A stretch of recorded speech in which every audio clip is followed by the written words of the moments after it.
here because I'm chilling. Episode 3, the BAM podcast by any means necessary. We're going to get into it now with Big Seanie. Episode 3, all about me. 3 is a magic number apparently, so here we go. Here we go. Right, we're going to go straight into it. Tell us about the drug, Seanie. No, we'll get to that. Baby Duke better not watch this. My mother sees this. There'll be slaps. But anyway. So, how the fuck did you end up in Dublin? How did I end up in Dublin? I was doing my degree, my nutrition degree at Longford, and ended up falling in love with this half Brazilian bird from Dublin. So I ended up getting a job in the Matter and landing down out in the middle of Blanche, out in Parsixtown. I'm a staunch north sider now, the bogger of the north side I am. So yeah, that's what brought me down here. It was a job mainly, and then the fact that she was living down here as well. But that went hits up after about 3 months of moving down here. So I've been adopted by the Garnets out in B.A.M.N, so I'm a staunch Ballymunner now. The bogger of Ballymun. Should see the place. I was driving around there and they're on to collect you. I'm telling you, I love being out there. And so with the fitness, where did you start off with the fitness? I started off with the fitness because I was fat.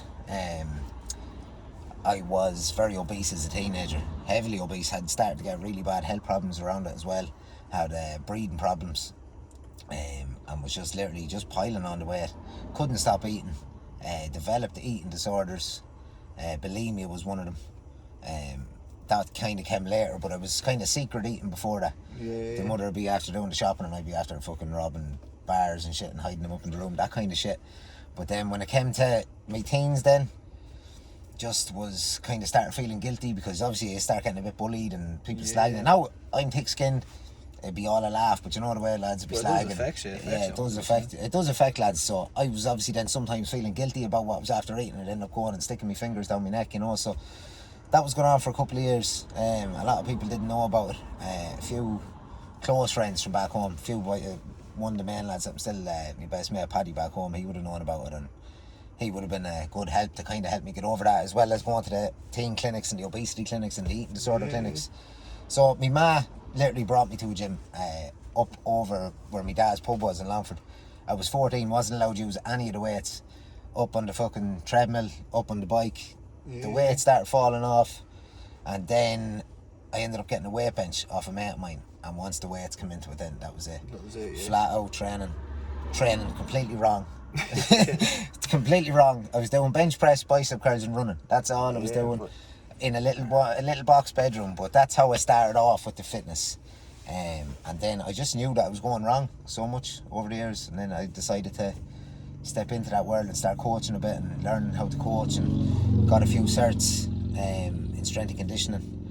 But even with the strength and conditioning certs, I was training so much and I was like, I'm not getting into any better shape here. I feel like I'm not like learning that much, or I'm not progressing that much.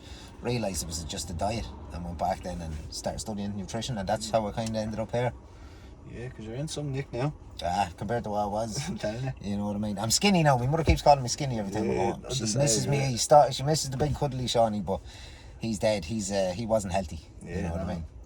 And then so straight into the weight stand, and you were playing a bit of rugby as well? Playing rugby. I played a good bit of sports underage. And then when I hit about 13 or 14, well, actually 11 or 12 was the first time I think I went underage drinking. But that was all we were at. We were flat out underage drinking and acting the bollocks every weekend. There was no real sports played in me teens really. A bit of soccer we'd be playing amongst ourselves and playing against like different housing estates and stuff like that, like the usual stuff that goes on down around council estates. But that was it really, not playing with a team.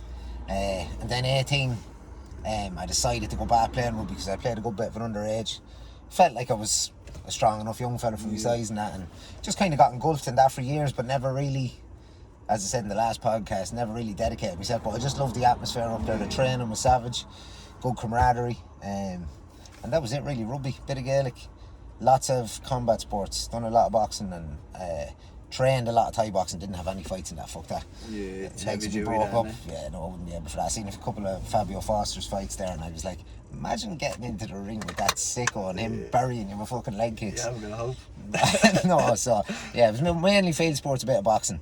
But a lot of the sports I got into was literally just to get fit. I was like, right, sometimes I don't like going to the gym by myself. It's great 1 or 2 nights a week to be training with 30 fellas and knocking the heads off each other, whether it's boxing or whether it's rugby or Gaelic, whatever it was. It used to be just the crack, the atmosphere, and especially rugby in Longford, some pints on a Sunday if you have a win. Jesus. And then the boxing, you done a bit of boxing, you had a few fights? Had a few, done a few white collars, and then had a few exhibitions.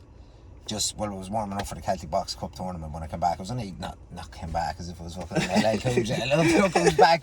But I hadn't boxed in years, and I got in touch with a mate of mine. He was like, you should come back out. And I went back out and was flat out boxing for 2 years then. And then went to, after a few good exhibitions, and went down to the white collar, or the Celtic Box Cup down in Dungarvan. And ended up with a bleed in my brain and haven't boxed since. So it was kind of like literally right. I took that as a sign from the universe to say, right, you don't need to be proving yourself anymore, or trying to act the hardy man anymore.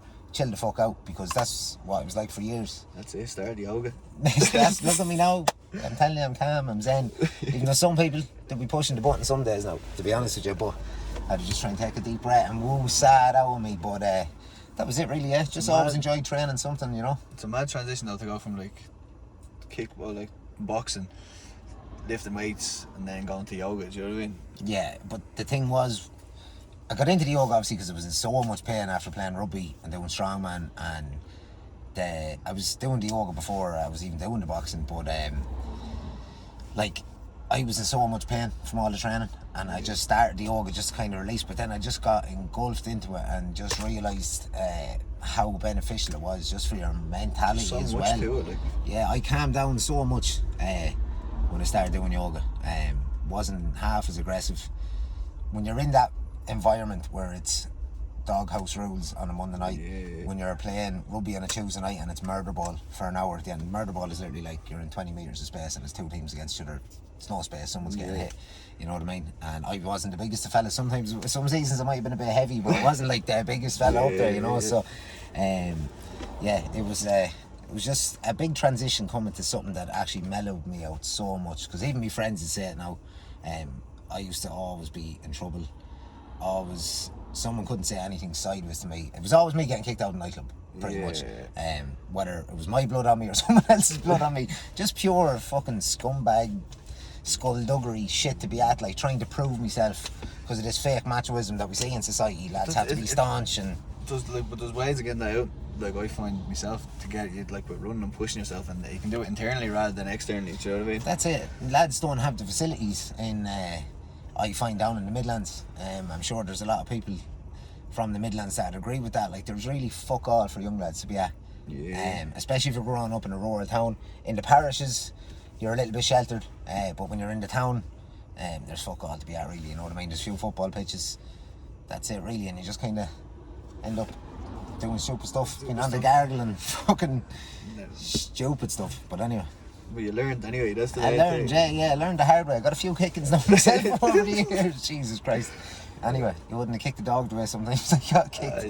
But look, I'm still alive. And see, well, like, what's it like going back down to Longford now? It's like it's pretty much a different person, do you know what I mean? I'm still the same old Sham. The boys always say that. You look different though. I look different. I act different. I'm not we could all, Longford men can always take a slag. Slagging is like you thick skin down in Longford, like leave your feelings at the door. They were never the reasons why arguments had happened, but going back down now, the lads are just like, you're just pure mellowed out and nothing really bothers you. Now I do, obviously, it's hard to stay calm all the time, but I definitely don't react the same way as I did before, so it's definitely down to the yoga, definitely learning more about the spiritual aspects of it, not just the movement, so. And could you have the lads down in Longford now doing a bit of yoga when you're down there? Boys are mad to do it, yeah. Boys are messaging me now. When I go down, I'm actually going to plan a little meet up and see who turns up, because there's a few sesh heads now that we that are kind of inquisitive about it. Boys that we would have been falling around the field together, they're probably like, what's Seanie at? But look, I'm doing something that makes me happy, keeps me fit, keeps me head right, so I'd love for some of the boys to get on it. I think a lot of people, like, I know some people that, like with my training stuff, they'll ask questions about it or like slag you about it, but in not a way that they're, not an insecure way, but in a way that they're like, they want to do it, but they have to be more macho than to, do you know what I mean? Like there's like they have to be like, like, oh, why were you doing that? But they like want to find out why. Yeah, but they're dipping their toe in the water. They won't, kind but of they thing. won't ask it in a way. Like they'll comment on it all the time, but they won't ask the questions they want to ask. You know what I mean? But that's it. There's no hard men in yoga. I think that's what lads are more afraid of, and that's what I was afraid of. Is going to a class and being showed up by a woman who doesn't look that physically strong or whatever. But like, when you're practicing yoga, it doesn't matter if you're male or female. When you're practicing it long enough, you're going to be strong in positions and strong in movements that if a GAA athlete comes in or a boxer comes in or whatever, they're not going to be able to do the movements as well as somebody else, you know. So I was like that. I only literally stumbled on yoga because I was working in a gym. We ended up filling a slot at 10 o'clock in the morning. I had to be there, and I got coaxed into it by a few of the girls. They were like, come on, do it for the crack. Felt great the next morning, and I was like, that's it. And it was literally every Thursday yoga, and it broke up my week lovely. And then I just started building on it and doing my own little routines and showing up to a few different classes and watching a few bits on YouTube, like, you know. And here I am now in the middle of becoming a yoga teacher. I'm trying to put the G in yoga. That's it, yeah, 100%. You can't beat it now. A lot of gangster hip hop down the stop, West Coast bangers. I slowed it down a little bit last night. I can't be having 50 Cent in the game blaring out the whole time. So a few R&B classics, because there's a lot of women showing up to my class. I think the lads got wide last night. There were 6 lads at the class last night, and there was none last week. So, but it was good crack. How did you find it? How was me coaching? How did you think your coaching was? Yeah, it's good. Like, I feel like you need to be going to them classes a good bit, so you don't have to be looking at what you're doing. Because if I'm looking at what you're doing, then I'm losing. Like, do you know what I mean? I'm not in the pose I should be doing. So you kind of want to know what's going on. And I'm only at the very start, but after a while, then you pick it up. Obviously, you pick some things up. Yeah. But you can see everyone's enjoying themselves. Like, we went for a dip all after, and like everyone's like a little family kind of buzz. And even someone said it to me today. It was like, you start noticing all the same kind of faces. That's it. Do you know what I mean? It's like a little community. That's it, because there's so many people doing cool shit down there. Like, you were all doing the run race. I only got down to a few of them, obviously, because I can't run. But like, you've so many people doing cool shit down there, and it's like a different type of society that's out there now, and it's such an amazing place. And I'd advise anybody to get out there. There's so many people doing cool stuff. You've Lisa Malone, Paddy Douglas, Craig with the run races. There's even other people that I probably haven't even attended any of their stuff yet. It's definitely a place to go if you're looking to try and meet some new people. And everyone has the same kind of interest. I mean, everyone wants to just be doing stuff. They don't want to be just like wasting. Everyone's living. Do you know what I mean? That's but it. no one's been living for the last while. Except us. Except the crew, and you can start seeing people coming down now. They're seeing it. They're coming down. It's starting. More people are doing it.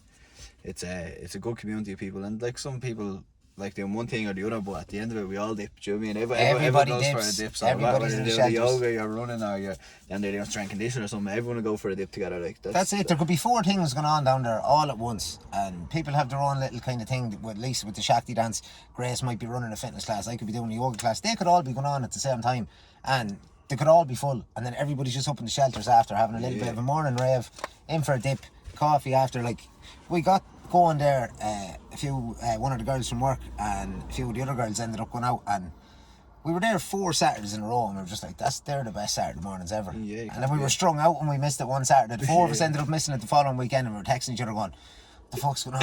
I miss everybody. You know what I mean? So yeah, it's a good spot down there. I love it. Yeah, it's unreal. And so where do you see yourself now with the yoga? What's the plans with it? Yeah, see, I've already coached loads of people. I was working in a gym back home, PFP, under the tutelage of an old boss of mine. I'm going to give him a plug here. He's a thick old boy from Cavan, boy, some trainer. I learned a lot from him. I have to give it to him about training people. So because I have that background, I'd like to incorporate the two of them, because as much as I don't lift weights as much as I used to be at it every night, it still is a mainstay, and I think everybody should be lifting weights 3 times a week. Yeah. And a few yoga sessions and a long walk, long run, or a long cycle. That's all you need to be at to be living a good, healthy lifestyle. And you have a good bit of variety there as well. And strength is so important. It carries over and translates so much into the longevity of your life. In terms of bone density, just good muscular health. And you see some staunch old fellas walking around. I know boys back in Longford there that would be in their early 60s. Yeah. Played rugby, done a bit of karate, done a bit of boxing, and you wouldn't fuck with them. Like, still in shape, yeah. You know what I mean? Like, but it's about looking at yourself now if you want to be like that. Yeah, that's it. You can't abuse yourself in your 20s and 30s, and then because as soon as you're 40, there's no going back then. That's it. Like, people, when you get past a certain stage, there's irreversible damage done there. You know what I mean? That's where the yoga's important, I think. Oh, definitely. I literally I'm like gone to the point now where my yoga mat pretty much comes with me everywhere. If I'm going back down to Longford for the weekend, the yoga mat's coming with me. It's like a fucking samurai sword now. So I have my yoga mat, I just never use it. You'll get into it, man, because I was at that. I was kind of like, I was dipping in and out of it, and I was dipping in and out of it then because I ended up moving away to Dublin and stuff like that. But I was dipping in, and then I ended up getting a good consistent month at it where I was at it nearly every night. And I tell you what, it was at the start of the first lockdown I got really consistent at doing it every day because you were bored sitting in the house. Most people were doing nothing, and I was literally just flat out. And that was when I was like, right, I'm starting to get a bit more in touch into this. And I was putting it off for so long. Obviously I wanted for the yoga studios to be open up. I was supposed to do it in February, but I'm glad I jumped on board now. Hot Yoga Dundrum are putting together a brilliant course. You're not just learning the movements of yoga, you're learning the history. I can even notice the difference with the yoga class. And when I start doing it with you to now, it's more breathing, where before it was more of a flow. It was just like a mobility kind of thing. Now it's we're breathing, we're holding stretches, we're doing 5 breaths during stretches, and you can see more.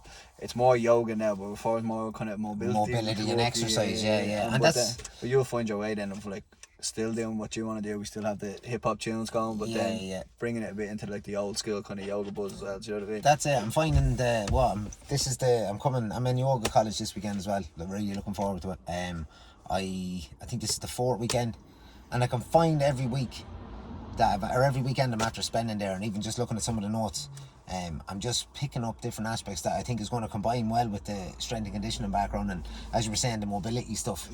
Because I do want to keep it very sport orientated, because that's how I ended up noticing the benefits of it. Because I could have ended up stopped playing sports, done yoga, and not really noticed the translation. You're selling yourself out, and you want it has to be your personality, and that comes across in the classes. You know what I mean? It's like it's Seanie's yoga. Do you know what I mean? That's it. And putting the G in yoga. But that's important, I think. Like you have to. You'll find the people who want to go to your club, like who that suits. Do you know what I mean? It's not like people who go there that stick with you because that's what suits you. They're in the same. Like I go there where there's not much of a chance of me going to something like a yoga class. Do you know what I mean?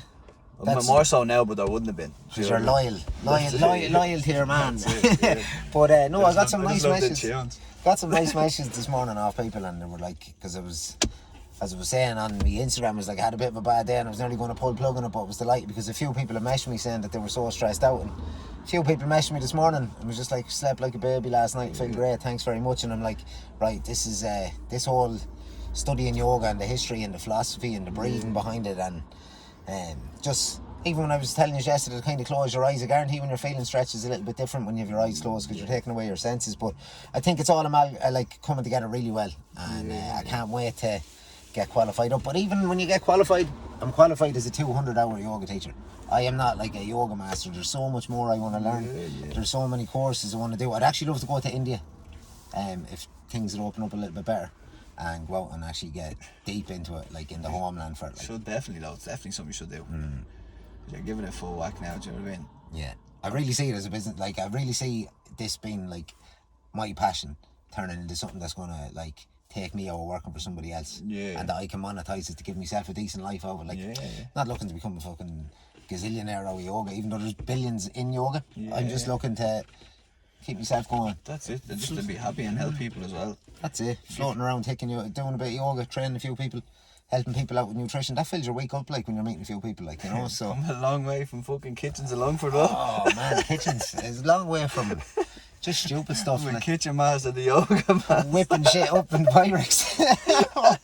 Anyway, but yeah, look, they were stupid days. I got caught up in a few things. Over the years. Was in court. Once I was in court twice. But yeah, look, them days are gone. I got dipped into something, and I'd advise any young fella not to get involved in it because it's quick bucks, but it's not worth it. Like, the bucks isn't worth it. If you get caught, you're done. And if you get caught with a substantial amount of whatever it is, whether it's green, white, or whether it comes in tablet form, if you get caught with it, you're done. And you're after ruining your mother and father's good name. Because my mother and father would have good names down in Longford. If you got caught, you'd be absolutely ruining their name, and it'd break my mother's heart. So I wasn't at it long. Kind of copped on to myself. I was like, you know what, this isn't how I'm going to make my money, because obviously I was getting engulfed into the yoga and everything as well, and I was like, right, this is not the way Yeah, like karma will come around and bite you in the arse for this, you know what I mean? And I don't want to be making dirty money. I want to make clean money.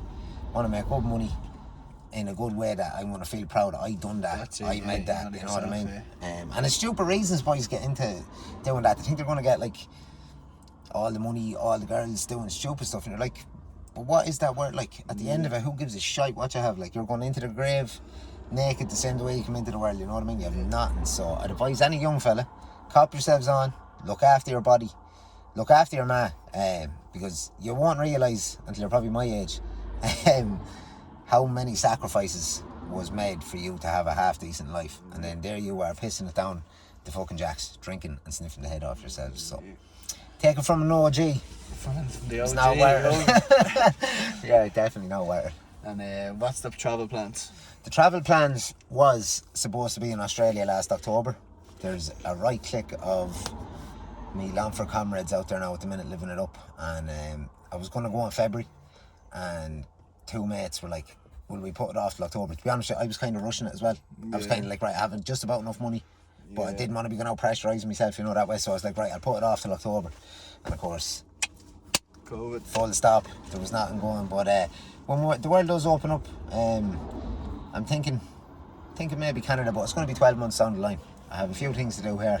I mightn't even move, man, to be honest with you. I feel like I'm... The way things are going here with everything and what's happening, like, it's... Why would you? Do you know what I mean? Well, it feels like we're at the moving away through this. Yeah. It feels like we're at, like, that Portmarnock beach is like, it's like going to a different country, do you know what I mean? Even if it's raining, whatever, it's like, we're at to finding, like, a different zone of place, do you know what I mean? That's what I was thinking the other night. I was like, do I really want to move away? I'm actually building a good life here. There's such a good community down there. Like, you know what I mean? I'm building something in myself that I can start giving back to people, you know, with the strength background, nutrition background, yoga background. I'm like, if I go off to Australia or go to Canada or go to Germany, a few places I'd be thinking of, it's like, you're going over there. It's exciting to start fresh, but I feel like I'm after starting fresh. I feel like the first 2 years in Dublin, I was living there, I was a little bit isolated. I was out in Blanche, either with the ex, then I was living by myself for a few months with 3 wrecked the heads of girls that I didn't know. And then I ended up living with a mate for a while. That was grand. We had a lovely apartment, but I still felt kind of very isolated. And now I just have a clique, and I have a few different cliques. And then when all the cliques meet up down in Portmarnock, everybody's clicky together, and it's just like, what is going on here? Like, you know. So I just feel like a month away, maybe 2 months away is good. Like, but I can't see myself settling anywhere else ever. Yeah. Do you know what I mean? That's it. I was like, right, Australia, go out and graft me whole off, come back with a heap of money, and just open up something. But now I'm just like, do I really want to do that? You know what I mean? Go out and graft me whole off. I'm grafting me whole off here, and things seem to be going pretty well, and I like the way things are progressing. So we'll see what happens. I don't know. I'm liking being a little city slicker. City slicker. City slicker cowboy. And so you're gonna how things going with the job and work and stuff like that? It's tough, obviously, what's going on, but it's a means to an end now at the minute. I've said numerous times before when I've been chatting to people, or if I've been chatting on Instagram, if you're not content, if you're not happy somewhere, or if you don't want to progress further than that, make sure you have something going on in the background. I'm lucky enough of a few things going on in the background now. I think even if you are, you should have things going on in the background. Oh, definitely, you know what I mean? People spend too much time doing fuck all. Yeah. But people are in jobs where they see, like, right, there's a ladder here, and I can climb up this, and that's grand if you want to do that, but at the end of the day, you're just making some motherfucker rich who doesn't know your name. That's one thing I've learned. I was very... break me back, do this. Not anymore. If you were working for a company that's worth over $1 billion, I think the market's worth 1.6 billion, they don't know your name. And the best advice I can give you now, probably get the P45 over this, is do enough to make sure you get called back Monday. And that's it. That is it. Just do enough to get called back Monday. Have something going in the background. Try and find your passion. If you're in a job for 2 years, 3 years, 4 years, or 5 years, 10 years, try and find out what you want to do in the background. You know, there's lots of time after work. Your 5 to 9 is greater than your 9 to 5. Yeah. And that's what the motto that I kind of live by. So with me, with working is different because I'm on my commission based, so like I'm basically self-employed. Do you know what I mean? Well, a boss is obviously everything, but like what I put in is what I get out. So when I'm in work, I have to graft. Otherwise, I'm not getting out back, so it's different. Do you know what I mean? That's different, but the thing is with your job, you're actually probably enjoying having the chats and the bands with people as well, and that's where the commission comes in well, whereas I'm just working in a lab. Actually, I've got a new job at the minute.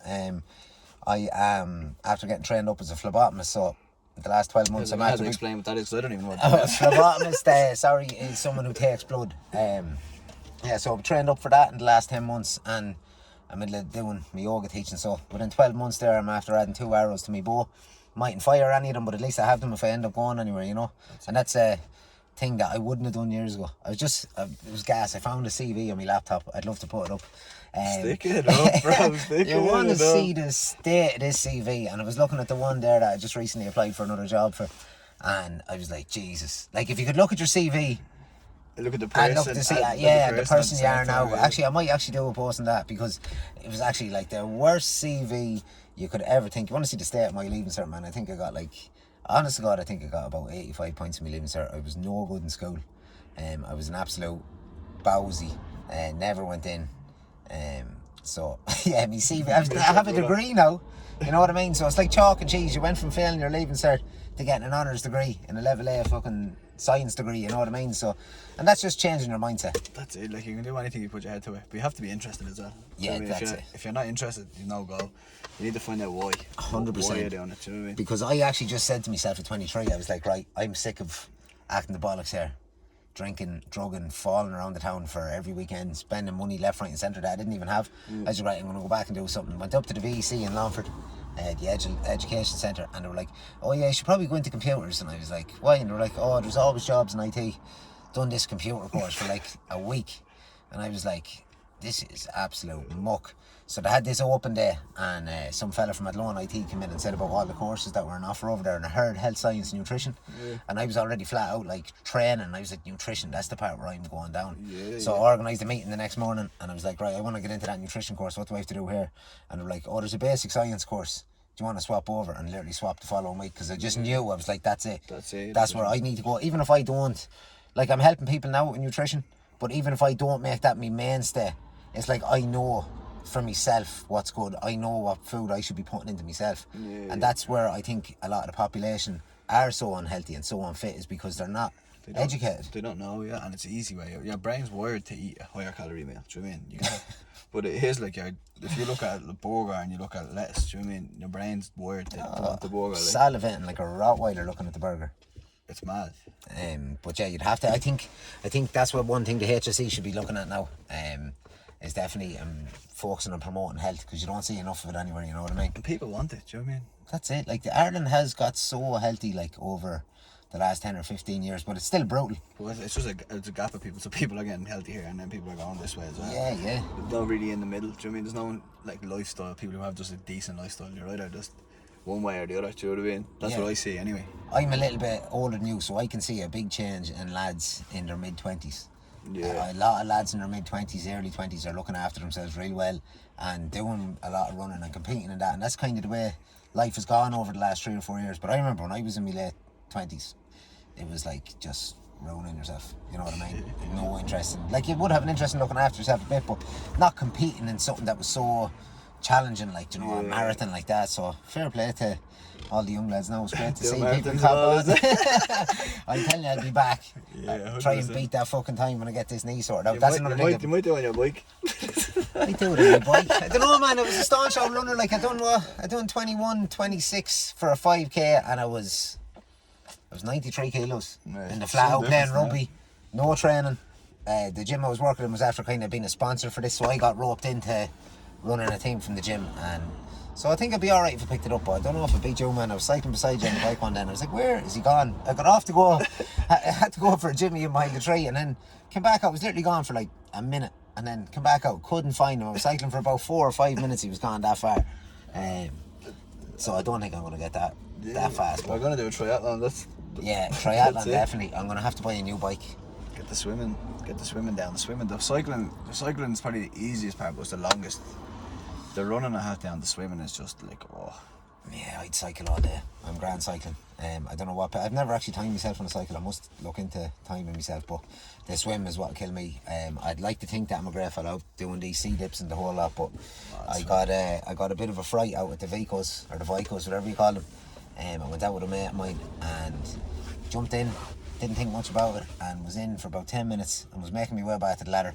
Long story short, couldn't reach the ladder, and I was literally there struggling for a minute or two. Eventually got in, And we make him up and he goes, what's wrong with you? He says, you look like you've seen a ghost. I was like, man, I'm nearly after drowning there. So You've no control in that scene. yeah, if you're not a strong swimmer, I thought I was a strong swimmer, and I found out fairly quick. I was like, right, this is only 3 or 4 minutes of struggling here and you're done. So I can swim in a pool, so even when you get in that sea, even down the bats in Clontarf, even when it's sea water in this pool, it's different gravy and that cold and all. Oh, good lord. yeah, no, people have to respect the sea, and I learned that day. So I'm very cagey.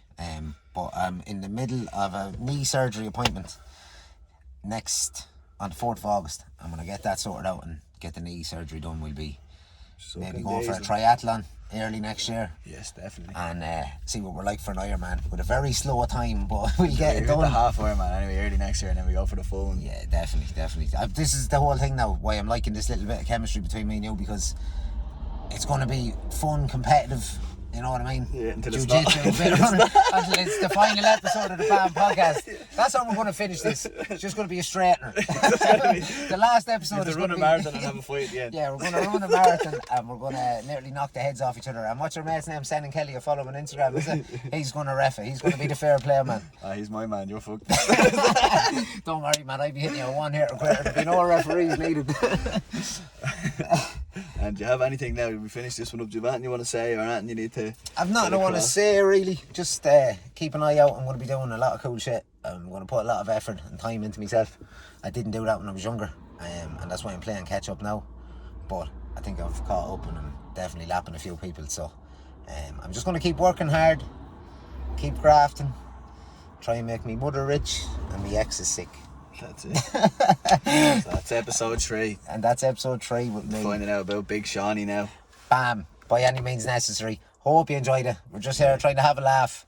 We're going to be organising a few events coming up. Just a few meetups, little bit of 100%. fitness, little bit of a sea dip, and just having a laugh, you know, because it is tough out there at the minute and it's hard to stay positive, but hopefully we'll... Before this next lockdown anyway. Yeah, don't worry about that. There's no such thing as lockdown. You'll see you in Port Marnock every Saturday morning.